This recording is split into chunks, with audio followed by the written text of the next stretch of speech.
invite you to turn to your scriptures, if you like, to John chapter 19.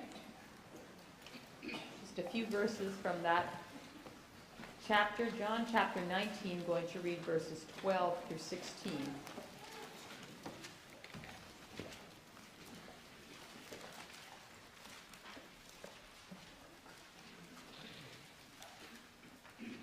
Last week we read the previous verses where Jesus reminded Pilate that any power he has comes from above. Well, from then on, Pilate tried to set Jesus free. But the Jewish leaders kept shouting, "If you let this man go, you are no friend of Caesar. Anyone who claims to be a king opposes Caesar."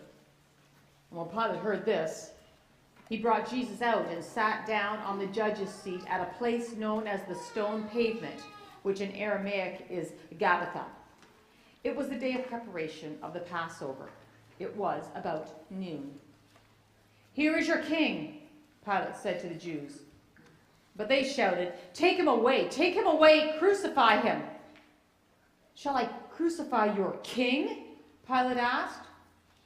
"We have no king but Caesar," the chief priests answered. Finally, Pilate handed him over to them to be crucified. This is the word of the Lord.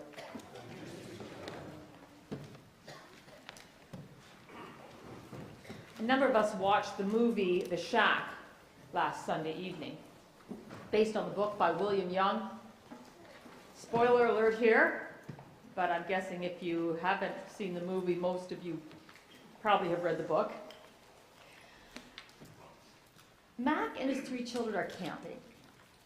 His 2 older kids are playing in a canoe when it flips, and Mac is able to save his son from drowning by rushing into the water and freeing him from the canoe's webbing. While this is happening, their youngest daughter, Missy, is coloring at the picnic table.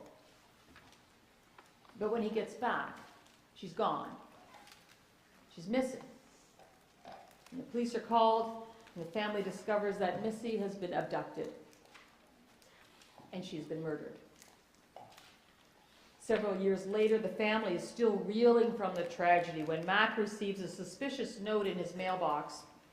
It's from someone named Papa, saying that he would like to meet with Mac that coming weekend at the shack. The shack where little Missy was murdered. The movie and the novel is a study in what we call theodicy. The question of why a good and powerful God would permit evil, would permit the murder of a little girl. I think for all of us, the movie was hard to watch. It was a difficult movie to watch. There's a line in the movie where Mac asks why he had to go back to the shack. Why there? And Papa says, because that's where you got stuck. Many of us can point to that moment in our faith journey where we got stuck, where the doubts and the questions became just too big. For many people, the sticking point is the moment when we have to give it all up, the moment when we are confronted with the idea that we are not in control, someone else is. And so, like it or not, we do need a king, and that king is Jesus. We've been working through the 19th chapter of the Gospel of John. That's been our sermon series during the weeks of Lent leading up to Good Friday and Easter. And here we are. Jesus is on trial. Pilate had placed a crown of thorns on Jesus' head, and it wasn't pretty, but it becomes something beautiful when we discover that it really was a coronation. "Behold the man," said Pilate. And we met the second Adam who takes away the sins of the world. And then last Sunday we talked about how Jesus holds all the power from above. Well, this morning, the trial comes to a close. There's no doubt in Pilate's mind that Jesus is innocent. He should be set free. But the Jewish leaders are not going to back down. They shout out that if Pilate lets this man go, notice they say this man, they don't even want to use his name, they don't even want to say Jesus. If Pilate lets Jesus go, then Pilate is no friend of Caesar. Friend of Caesar was a title accorded to persons of honor, those among the leading men of Rome. It can be compared to the British Companion of Honor. The Companion of Honor in Britain is bestowed on a very limited number of people by the British sovereign. And so the title Friend of Caesar is given to Roman senators and really any other privileged individuals. It's all about who you know, isn't it? Pilate's future is secure because he can say he's a friend of Caesar. His position is guaranteed until, that is, the Jewish leaders threaten to ruin everything. And this seems to be the place where Pilate gets stuck. When Pilate heard this, it says there, namely the assault on his title as friend of Caesar, he sits down in the judge's seat to announce his verdict, because he's just done with this. John slows the narrative down at this point. He describes the place, he describes the occasion and the time. It's a day of preparation of the Passover, and it's about noon. Here's your king, Pilate says to the Jews. And how do they respond? These people, excuse me, whose entire history, people who have looked for a Messiah since he was promised to Adam and Eve in the Garden of Eden when they were cast out of the garden. People who longed for the day when the words of the prophets would come to pass. People who groaned under the oppression of the Romans, awaiting a promised Messiah. How do they respond? We have no king but Caesar. They've turned their back on the one who was the hope of Israel. This is the abandonment of their messianic hope. No mention that they'll just wait for another Messiah because we're pretty sure this one isn't the one we're looking for. No, this is what they say. We are no longer looking for a Messiah. We have no king but Caesar. What were they thinking? We certainly wouldn't have behaved like that, would we? Or would we? We hear an awful lot these days about rights and freedoms. Autonomy, that's what we're all looking for. And it is part of growing up, asserting our independence. That's the thrill of getting your driver's license. Not so that you can embrace the adventure of getting behind the wheel of the family's 2002 minivan. For my kids, it was a Safari 1994. And for me, it was a mint green Buick, license plate HMU 322. Don't ask me why I still know that. But getting behind that wheel means you have your independence. You don't have to be with mom and dad all the time. Whether it's getting your own apartment or going off to school for the first time, maybe your own paycheck. We love that feeling of independence that says, I can do this on my own. And yeah, that's a good thing. It's a good thing as we go through life.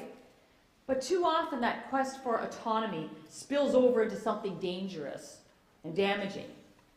People in authority become the enemy. Those who have power over us are seen as the adversary. We see ourselves as victims. You only have to look at what happened on Locke Street in Hamilton last weekend. A mob of 30 people dressed in black marched through the streets, breaking storefront windows, damaging cars. They carried a banner that read, "We are the ungovernable." An anonymous poster on the website anarchistnews.org, which may or may not have had anything to do with the rampage, says, "All my worst bosses have been small business owners." That's from the Hamilton Spectator from, I think it was Tuesday. This course of action, taking matters into your own hands, not recognizing authority, it's called anarchy. It's dangerous. The Jewish people didn't want Jesus to be their king. But do we want him to be our king?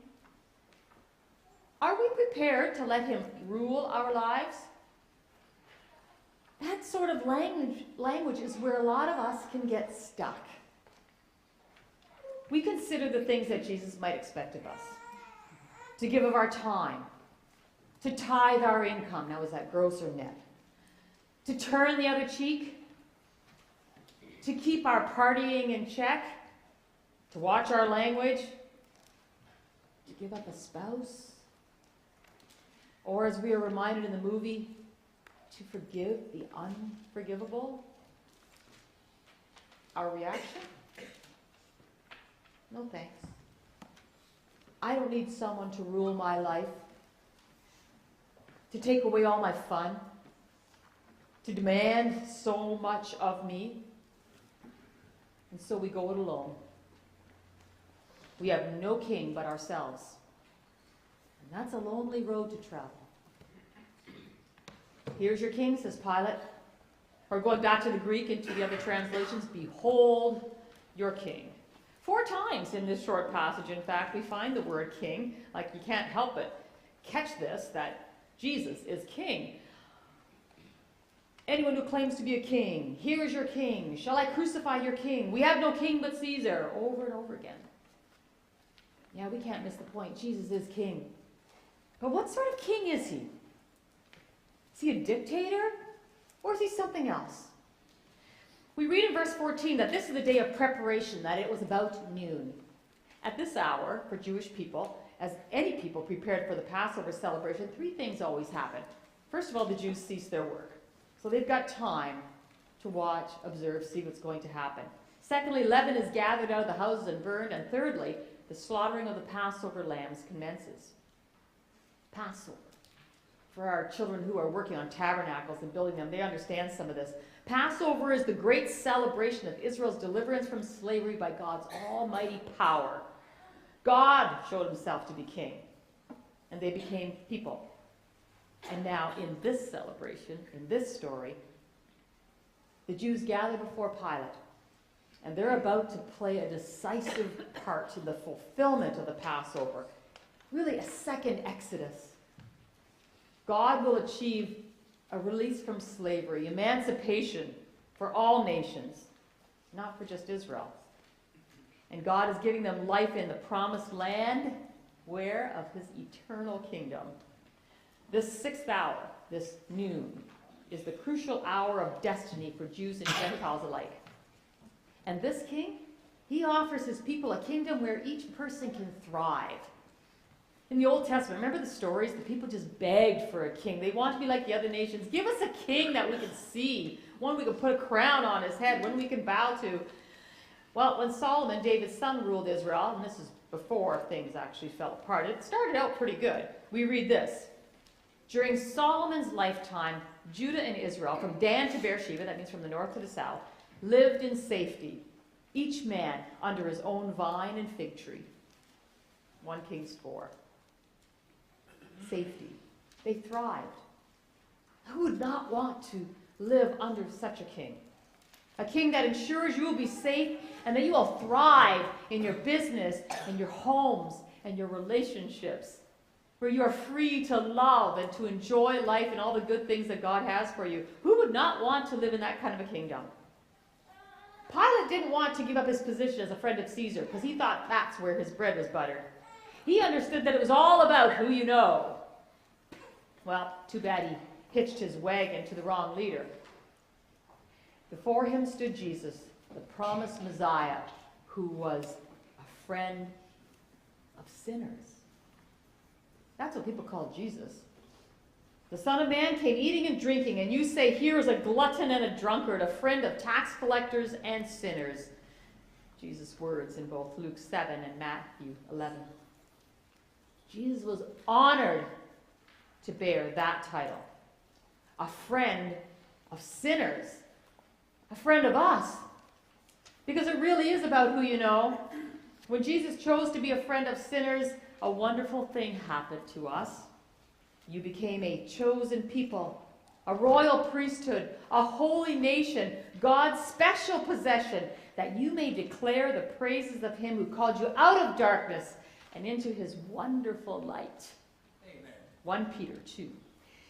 This is what awaits those who are prepared to pledge allegiance to this king. Is that where you get stuck? Do you find it difficult to pledge your allegiance to someone else, even if he is the King of Kings and the Lord of Lords? Full autonomy is a myth. The belief that we can survive on our own is a sham. Everyone bows to someone or to something. It might be your career, it might be your degree, it might be love and romance, it might be your kids or food or video games. Listen to 2 Peter 2, verse 19. People are slaves to whatever has mastered them. Pretty easy, really, to figure out what's ruling your life, what ruler you are living under. Simply take note of what you talk about all day, or what it is that you're thinking about. Where does your mind go all the time? Look at your spending habits. Where does most of your money go? Where does most of your time go? The facts will speak for themselves. If you are searching for meaning and purpose in any things or anyone other than God, you're going to be disappointed. Knowing the right people may have gotten you in the door, but that's never enough. When Jesus is your friend, you will find freedom of a different kind. A freedom that is, ironically, a kind of slavery. I'm using this freedom language, writes Paul, because it's easy to picture. You can readily recall, can't you, how at one time, the more you did just what you felt like doing, not caring about others, not caring about God, the worse your life became and the less freedom you had. And how much different is it now as you live in God's freedom, your lives healed and expansive in holiness. As long as you did what you felt like doing, ignoring God, you didn't have to bother with right thinking or right living or right anything for that matter. But do you call that a free life? What did you get out of it? Nothing you're proud of now. Where did it get you? A dead end. But now that you've found you don't have to listen to sin tell you what to do, and have discovered the delight of listening to God telling you, what a surprise. A whole, healed, put together life right now, with more and more of life on the way.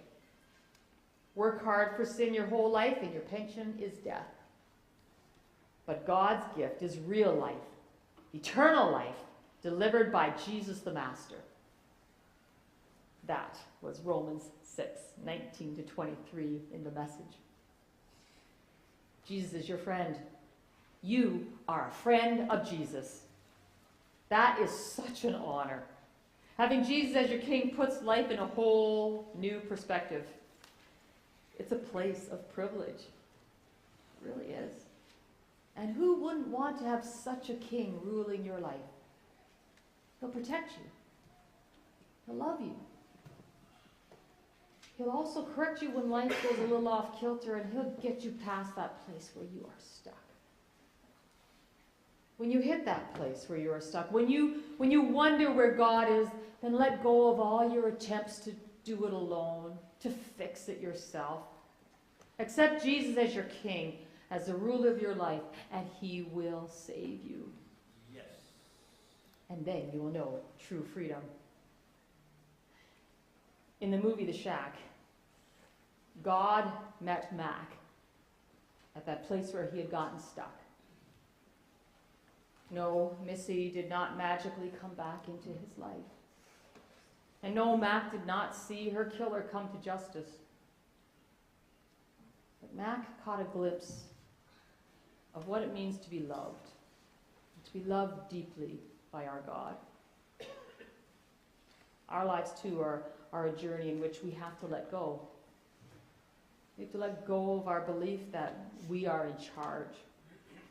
Let go of the sense that our thinking that we can control and can direct and can determine our own destiny.